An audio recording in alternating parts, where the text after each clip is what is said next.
On nous parle du XVIIe siècle, mais quand a commencé le XVIIe siècle? Par exemple, Hervé de Révillon, dans sa thèse de doctorat, parle d'un XVIIe siècle 1610-1715.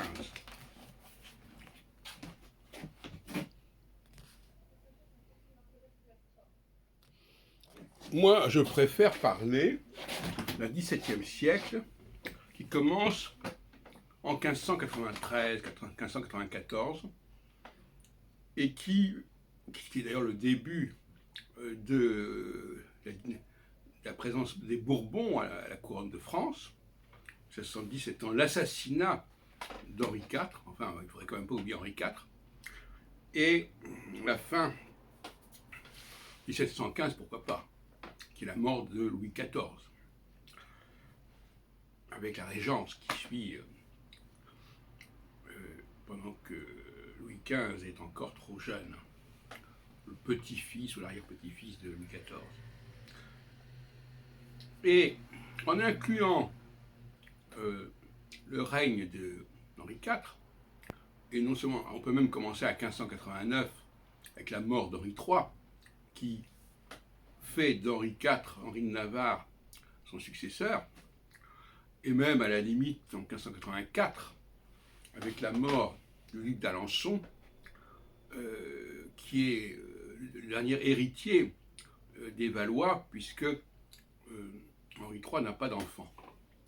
Donc ça fait déjà à ce moment-là, en 1584, d'Henri IV le successeur d'Henri III. Et donc on se retrouve à ce moment-là en pleine période de production des centuries.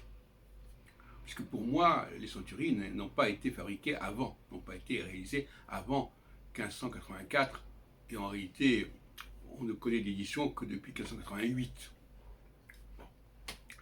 Donc 1588, c'est le début du processus centurique, des centuries de Nostradamus. Et ça permet de mettre en perspective le XVIIe siècle, qui se termine avec justement l'œuvre de Eustache le Noble, avec son Uranie qui paraît dans les dernières années du XVIIe siècle et qui est réédité dans les premières années du XVIIIe siècle. Voilà la fourchette de temps que je suppose.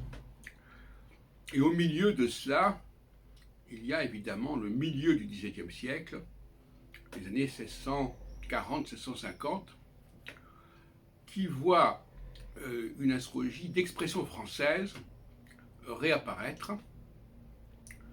avec en 1654 donc la question de l'éclipse de 1654 dont parle Élisabeth Labrousse et qui donne lieu à un très grand nombre de textes, tout comme d'ailleurs 1649 avec les Mazarinades pendant la jeunesse de Louis XIV.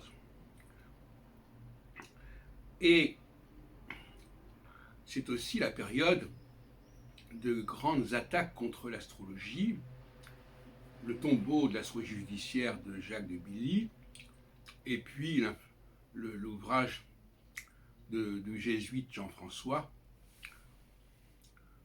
qui reparaît d'ailleurs un peu plus tard sous le nom de Descartes, et dont parle Bachelard. Alors nous avons là trois pôles, trois controverses, trois échanges entre un adversaire et un partisan de l'astrologie.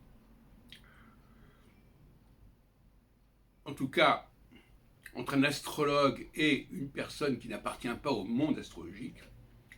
C'est le cas à la fin vers les années 1580 de Jean Bodin, qui va polémiquer avec l'astrologue Auger Ferrier. Jean Bodin, qui n'est d'ailleurs pas hostile à l'astrologie, en tout cas mondiale, puisque dans les livres de sa République, il consacre un chapitre ou deux au rapport entre l'astrologie et l'histoire et l'explication de la mutation des républiques. Et puis la deuxième confrontation, c'est celle entre Jean-Baptiste Morin de Villefranche, qui va publier ses remarques astrologiques en 1654, et à sa mort, donc, elles vont ressortir en 1657, face à Pierre Gassendi. Et alors là aussi, il y a tout un ensemble de Gassendi qui est pas du tout astrologue, mais qui s'intéresse à l'astrologie, qui écrit sur l'astrologie. On le connaît d'abord avec la traduction de Mersenne, dans les préludes de l'harmonie universelle de 1636-37.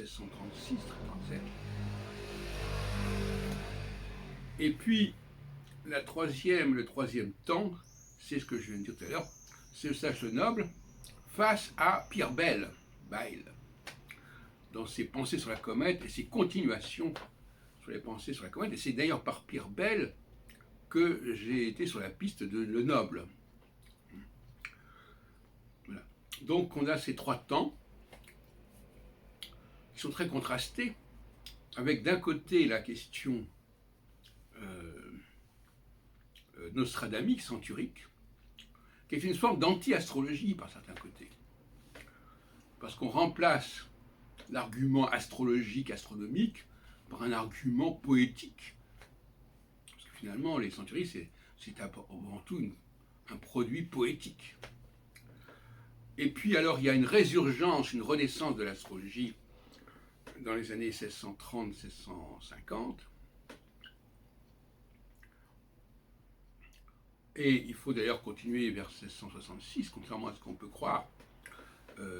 La création de l'Académie royale des sciences ne met pas complètement à l'index l'astrologie, puisqu'il y a Grain d'Orge qui fait une communication sur son traité au début de la création de cette académie en 1666. Et le scandale qui par la suite va se produire de l'exclusion de l'astrologie, c'est un scandale parce que l'astrologie, justement, a une certaine cote. Si elle était méprisée, il n'y aurait même pas de problème concernant son exclusion. On ne va pas exclure une discipline qui n'a aucune valeur, aucun crédit. Et puis alors, finalement, il y a, contrairement à ce que Drévillon dit dans sa thèse, mais qui va corriger à la lecture de mes travaux dans la publication en 1996 de sa thèse, qui aurait été remodelée sensiblement grâce à moi. Et là, nous avons une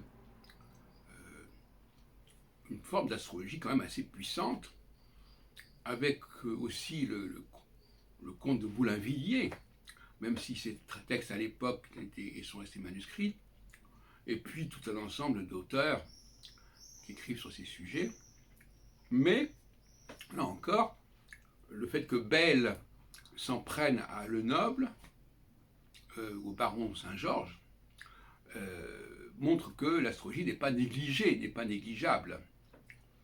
Et contrairement à ce qu'on peut croire, on pouvait écrire sur l'astrologie bien après l'édit de Colbert, qui touchait de toute façon au statut scientifique de l'astrologie et non pas au statut de la science astrologique dans le monde, dans la société. Effectivement, à ce moment-là, il y a eu l'affaire des poisons, etc., où on a attaqué la divination, etc., mais ça ne concerne pas directement l'astrologie. Voilà, donc très rapidement brossé ma conception du XVIIe siècle astrologique, qui part donc de 1588-89 jusqu'aux dernières éditions de l'œuvre de Le Noble dans les années 1710-1720. Et voilà donc comment je vois les choses, avec un profil donc assez complexe, avec des hauts et des bas, mais toujours, et ça c'est fondamental, toujours un dialogue entre les astrologues, Auger-Ferrier, Morin de Villefranche, Eustache-le-Noble, enfin un dialogue en tout cas, on ne s'ignore pas, les adversaires n'ignorent pas que l'astrologie existe et qu'elle a une certaine importance, et lorsqu'elle a une certaine importance, qu'elle mérite d'être attaquée.